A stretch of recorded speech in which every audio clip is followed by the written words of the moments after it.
시청자 여러분 안녕하십니까? BTV 대구 뉴스입니다. 첫 소식입니다. 대구시가 9조 원이 넘는 내년도 국비를 확보했습니다. 역대 최대 규모로 인공지능, 미래 모빌리티 등 대구의 미래 신성장 동력을 위한 현안 사업이 고루 반영됐습니다. 반면 대구 경북 신공항 관련 예산은 빠졌습니다. 김민재 기자가 보도합니다.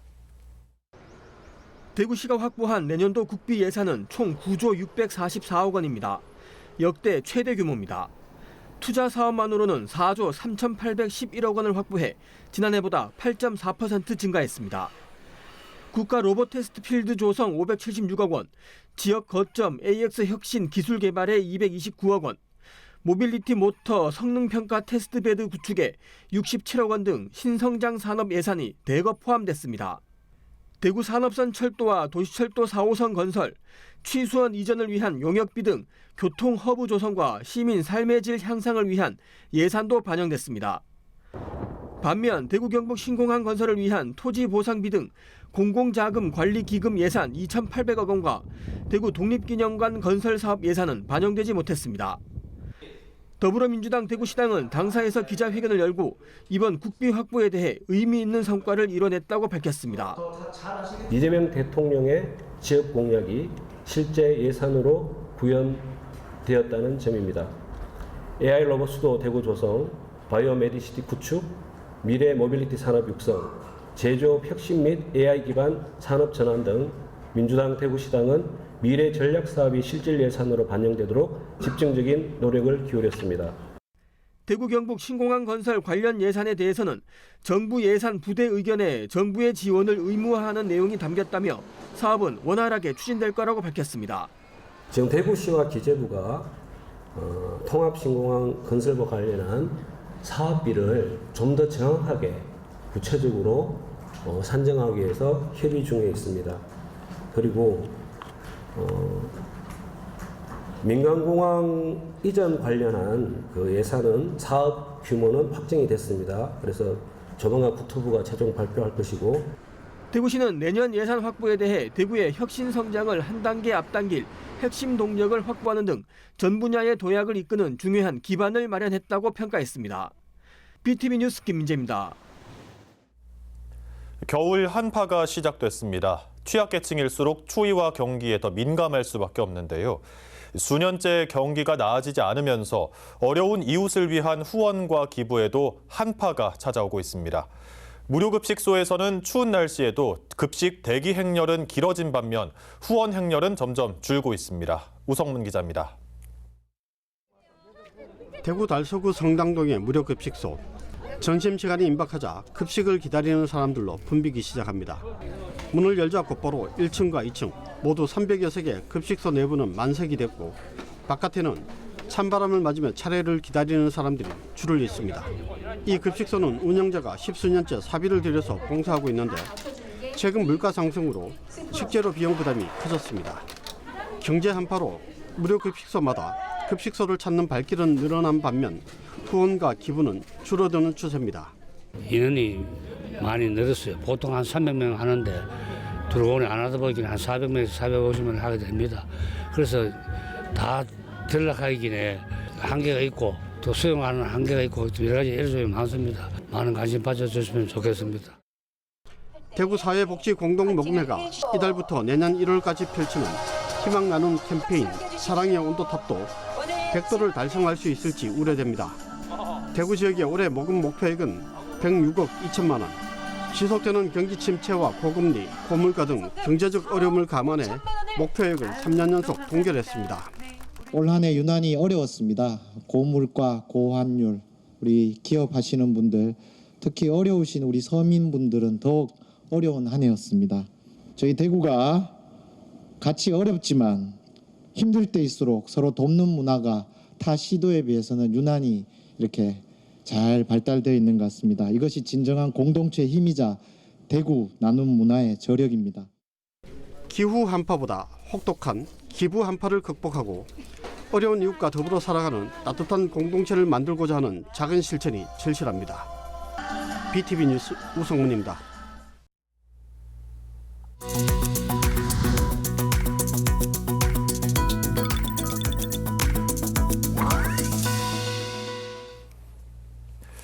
2024년 12월 3일 윤석열 당시 대통령이 비상계엄을 선포했습니다. 헌정 질서를 뒤흔든 그날은 모두에게 가히 충격으로 다가왔습니다. 이후 시민사회가 거리로 나서며 대통령 탄핵과 파면을 이끌었지만 1년이 지난 지금도 시민들은 거리에서 내란 세력의 완전한 청산이 필요하다고 목소리를 높였습니다. 유철미 기자가 1년간의 시간을 되짚었습니다. 자유 헌정 질서를 지키기 위해 비상계엄을 선포합니다. 지난해 12월 3일 밤 윤석열 대통령이 전국에 비상계엄을 선포했습니다. 국회와 선관위를 범죄자 집단의 소굴로 규정하며 헌정 질서를 정지시킨 초유의 사태였습니다. 하지만 계엄은 불과 6시간 만에 해제됐습니다. 국회가 즉시 해제안을 의결했고 전국 정치권과 시민사회는 일제히 거리로 쏟아져 나왔습니다. 다음 날 아침 전주시 충경로 내거리. 윤석열을 구속하라는 시민들의 외침이 도심을 메웠습니다.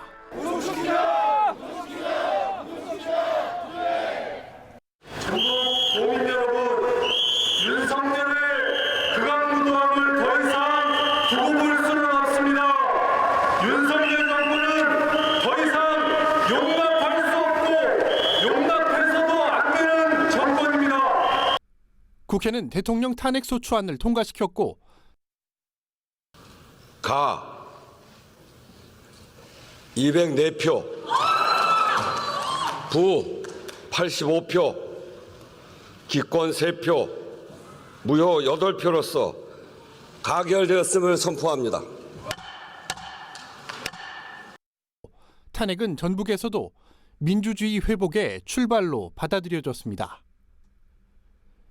울분을 또 함께 보고자 이 자리에 나왔어요. 가결돼서 너무 기쁘고요. 진짜 정의는 살아있다고 봅니다.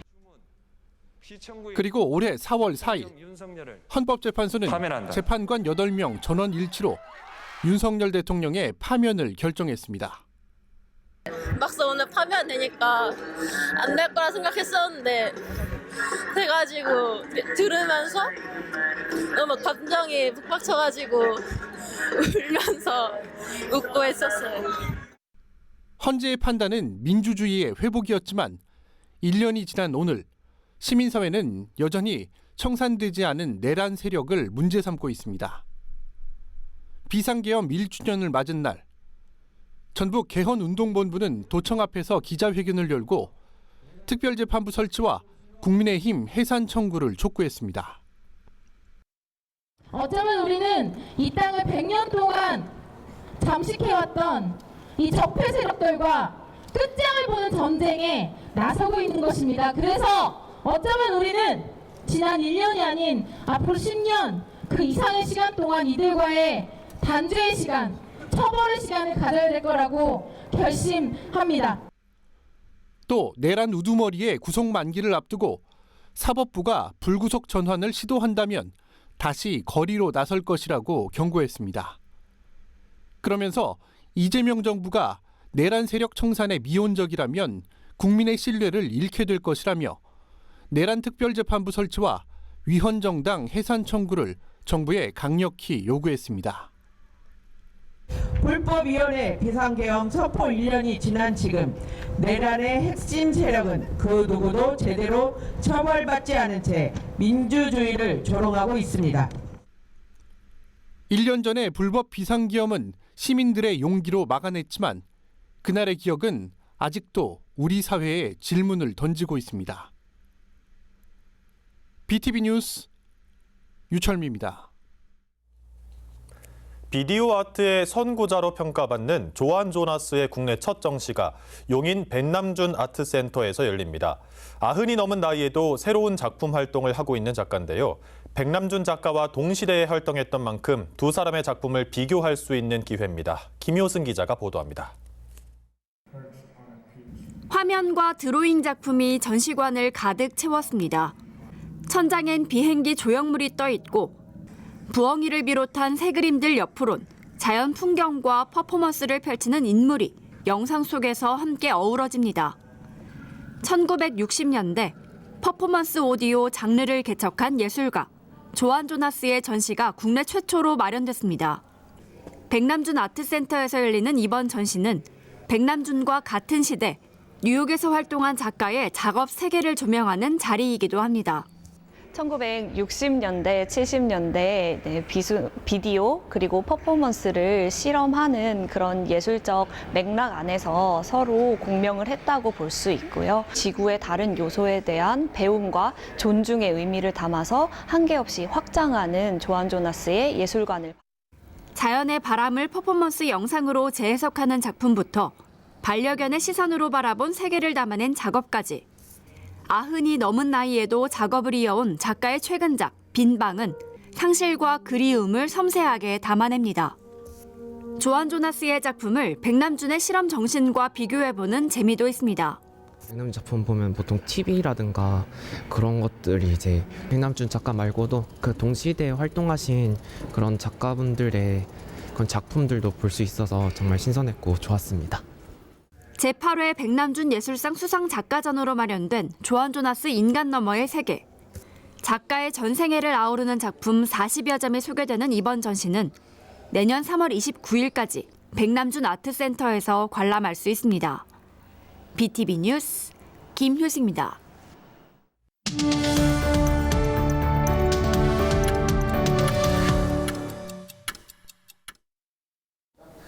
최근 경찰은 교제폭력, 이른바 데이트폭력에 대해 피해자의 의사에 얽매이지 않고 적극 개입하는 매뉴얼을 확립했습니다.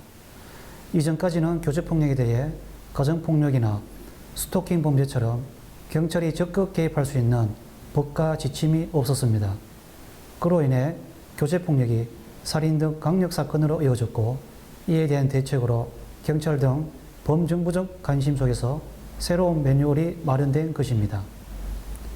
과거에는 피해자가 처벌을 원치 않는다는 의사를 밝히면 경찰은 이를 우선 반영해 가해자 제재에 한계가 있었습니다.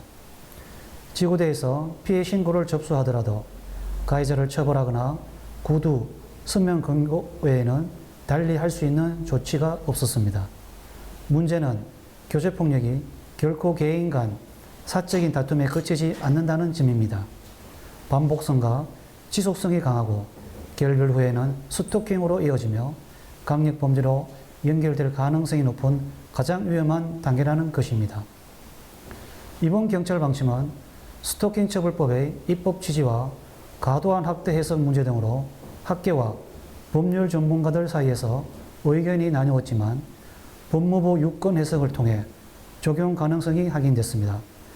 스토킹 처벌법을 근거로 피해자가 처벌을 원치 않거나 경찰의 개입을 원치 않더라도 긴급성과 반복 우려 등 위험성이 인정되면 100m 이내 접근 금지, 전기통신 이용 접근 금지 등 긴급 응급 조치를 직권으로 청구할 수 있게 된 것입니다. 112 신고를 받고 최초 출동한 경찰관이 우선적으로 긴급 응급 조치를 취하고 이후 경찰서 여성 청소년 수사팀이 잠정 조치를 청구할 수 있습니다.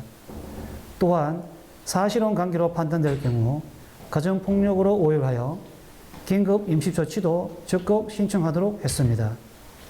이는 피해자를 적극 보호하고 교제폭력을 공공안전 영역에서 다루겠다는 제도적 전환을 의미합니다.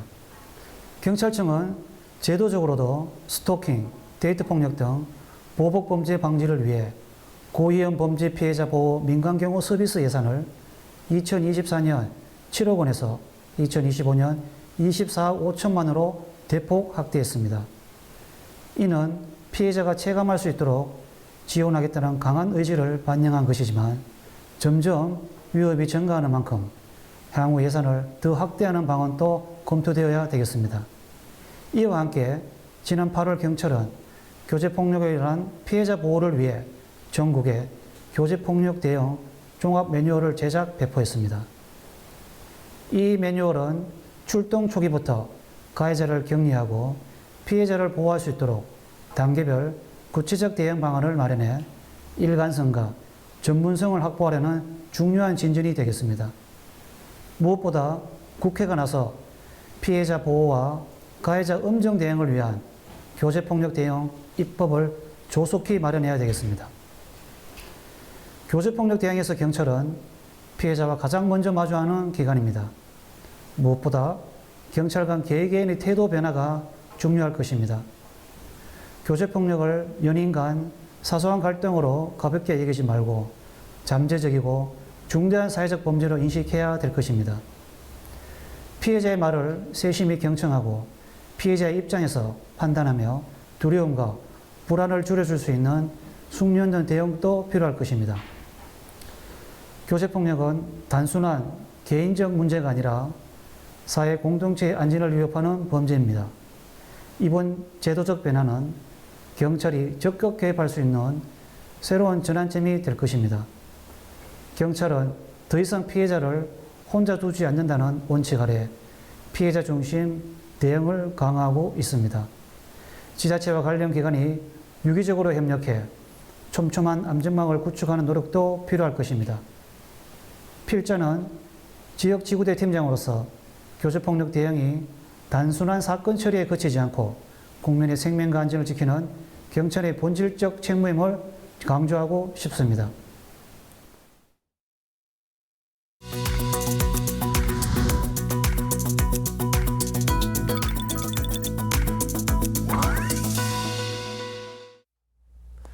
상생의 손으로 유명한 포항 호미반도가 국내 최초로 국가해양생태공원으로 지정됐습니다. 환경 보전과 이용이 공존하는 새로운 모델로 주목받고 있습니다. 류희진 기자가 전해드립니다. 호미반도는 동해안에서도 손꼽히는 생태보고입니다. 광범위한 해양 보호생물의 서식지이자 기암해안과 다양한 연안 생태계가 공존해 자연적 연구적 가치가 매우 높은 곳으로 평가돼 왔습니다. 이 호미반도가 해양수산부가 지정한 국내 최초 국가해양생태공원에 이름을 올렸습니다. 국가해양생태공원은 보호구역 확대가 어려웠던 기존의 규제 중심 방식을 보완하기 위해 마련된 새로운 모델입니다. 최근 생태체험, 해양 관광 수요가 크게 늘어난 가운데 지자체의 개발 요구도 증가하면서 보전과 이용을 함께 고려한 정책이 필요하다는 판단입니다. 호미반도의 경우 동해안권 대표 보호구역으로 문화 경관 자원과의 연계 가능성이 큰 점이 높게 평가됐습니다. 해수부는 올해 안으로 지정 절차를 완료하고 2030년까지 공원 방문객을 연간 1,000만 명 수준으로 끌어올리는 게 목표입니다. 앞으로 호미반도 국가해양생태공원은 핵심 보전구역과 해상 1km 범위의 완충구역, 육상 500m 범위의 지속가능 이용구역 등 3단계 공간 관리 체계를 적용해 운영됩니다. 핵심 구역은 엄격한 보전을, 완충구역은 조사 연구를 중심으로 활용하며 지속가능 이용구역에는 관찰시설과 학습원 등 친환경 탐방시설이 들어섭니다. 해양정원이 앞으로 포항을 먹여 살릴 또 다른 관광산업의 아마 메카가 될 것입니다. 여러 가지 숙박시설이 들어오고 또 생태공원이 이렇게 앞으로 보호되고 하면은 대한민국 최고의 해양 생태 관광공원이 되지 않겠나 기대되고 있습니다. 또 해수부는 국가해양생태공원의 해양 관측시설을 확대하고 전용 조사선과 수중 드론을 활용한 정밀 관측으로 과학적 관리 체계를 강화할 계획입니다. 보전과 이용을 아우르는 국가해양생태공원 제도가 지역 생태 가치 향상과 지속 가능한 관광 모델로 자리 잡을 수 있을지 주목됩니다. HCN 뉴스 류희진입니다.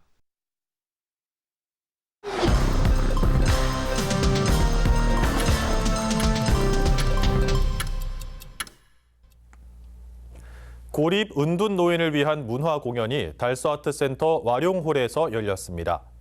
평소 문화 생활을 즐기지 못했던 노인들에게 공연 관람의 기회를 제공하기 위해 마련된 이번 행사에는 지역 어르신 200여 명이 객석을 가득 메웠습니다. 공연을 준비한 달서구 재가노인복지협회는 노인들에게 익숙한 민요와 가요를 중심으로 70여 분에 걸쳐 흥겨운 무대를 꾸몄습니다. 이번 공연은 주로 집에서 많은 시간을 보내는 노인들이 지역사회 내 관계 형성과 참여를 통해 사회적 고립에서 벗어나는 데 도움이 될 것으로 보입니다. 대구시는 5극 3특 국정과제와 주요 현안에 대응하기 위해 제2기 지방시대위원회 위원들에게 위촉장을 수여하고 본격적인 활동에 들어갔습니다. 제2기 위원장은 1기부터 활동을 이어온 하세헌 경북대학교 교수가 맡았고 분야별 전문가 등 모두 20명으로 구성됐습니다. 새로 위촉된 위원들은 2027년 10월까지 앞으로 약 2년간 대구의 자치 분권과 균형 발전을 비롯한 시정 전반의 정책을 심의하는 역할을 하게 됩니다.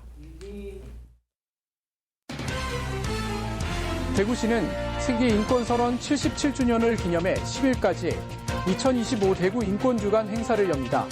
주요 행사로 6일 인권 버스킹, 9일 인권 산책, 10일 인권대 잡담회가 열립니다. 시민들에게 인권에 대한 관심을 높이고자 마련된 행사입니다. 대구시는 신천 두심 구간에서 진행 중인 LED 가로등 설치 사업의 2단계가 성공적으로 완료됐다고 발표했습니다. 이 사업은 신천 두심의 기존 노후 가로등을 새로운 LED 가로등으로 교체하는 것으로 평균 26세의 밝기를 제공해 도로, 안전과 에너지 절약을 동시에 달성하는 것을 목표로 하고 있습니다. 대구 소방안전본부가 소방교육훈련센터 내 화재훈련시설을 완공했습니다. 이 시설은 화재 현장에서의 진입전술, 팀 단위 복합 전술, 동료구조훈련 등 다양한 훈련이 가능하도록 설계됐습니다. 본격적인 운영은 내년부터 시작되며 소방대원들의 실전, 대응 역량이 향상될 것으로 기대됩니다. 대구시 교육청은 중학생과 학부모를 대상으로 고교 학점제 특강을 엽니다. 행사는 12일 대구시 교육청, 13일 우남중학교와 화원고등학교, 20일 유런중학교에서 열립니다. 참여 신청은 10일까지 가능합니다. 학부모와 학생들은 학점제에 대해 더 잘 이해할 기회를 가질 수 있습니다. 이상 간추린 소식입니다. BTV 뉴스는 뉴스 홈페이지에서도 바로 시청하실 수 있습니다. 시청자 여러분의 많은 관심 바랍니다. 이상으로 뉴스를 마칩니다. 함께해 주신 여러분 감사합니다.